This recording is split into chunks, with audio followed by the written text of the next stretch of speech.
پیغمبر علیہ الصلوۃ والسلام وی چې یو موقع باندې صحابه کرام سره نوسو مړی باندې لګیاوی مړی خوړلا په داس ټیم شي یو صحابي وو بسم الله اوله اخره بسم الله و نبی روا ور پزله شو وی ویلا چې کله وی ویلا نبی علیہ الصلوۃ والسلام پر وخندل صحابي ته یا رسول الله دا ویلی مو په بسم الله پر تو وخندل مو پر تو وخندل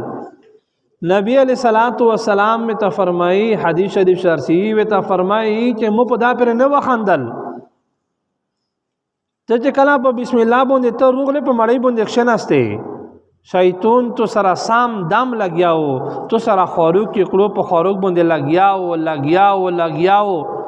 تا خړلا شیطان یا خړلا وی چې مقتل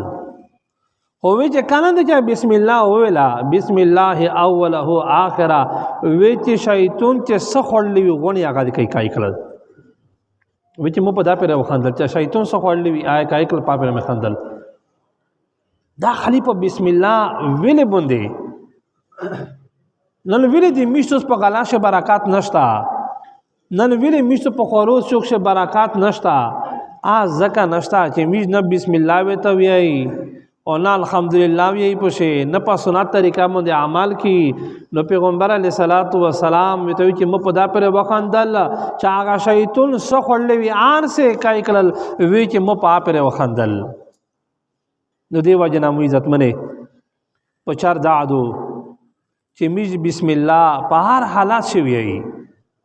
مخش خال کې به کلا شزینا چار به شریکا ولا کیما چار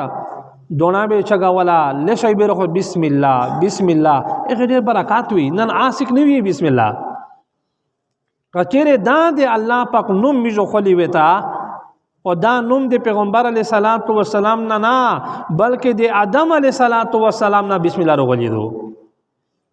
او په قران شه اول ذکر کړی دو نو په چار دا د عزت منه د الله رب العزت قرآن پاک شاه ذکر کړی دی اول پسار شي او نبی علیہ الصلوۃ والسلام یې مشتوی دي چې کله تو چار کوي دا وی برکات وي بشه او چې کله دا نه وي نو وی چې داسې به برکات نه وي بچار دادو ته میج هاري وچار کی دینه کای چار کی پاغه شي دی الله نوم په خولي چې کله د الله نوم او خوستل شي نو پاغه شي به لوی برکات یوي لوی برکات په لوی خوان به بشه او چې کله پاغه نوم د الله نشي خوستل شي به برکات وي ابه سارته نرسيږي چار به د خروپيږي چار به د نیمګړي وي چار به په میان شي پرې کیږي نو الله د مشتا په ټول خبره باندې عمل توفیق نصیب کو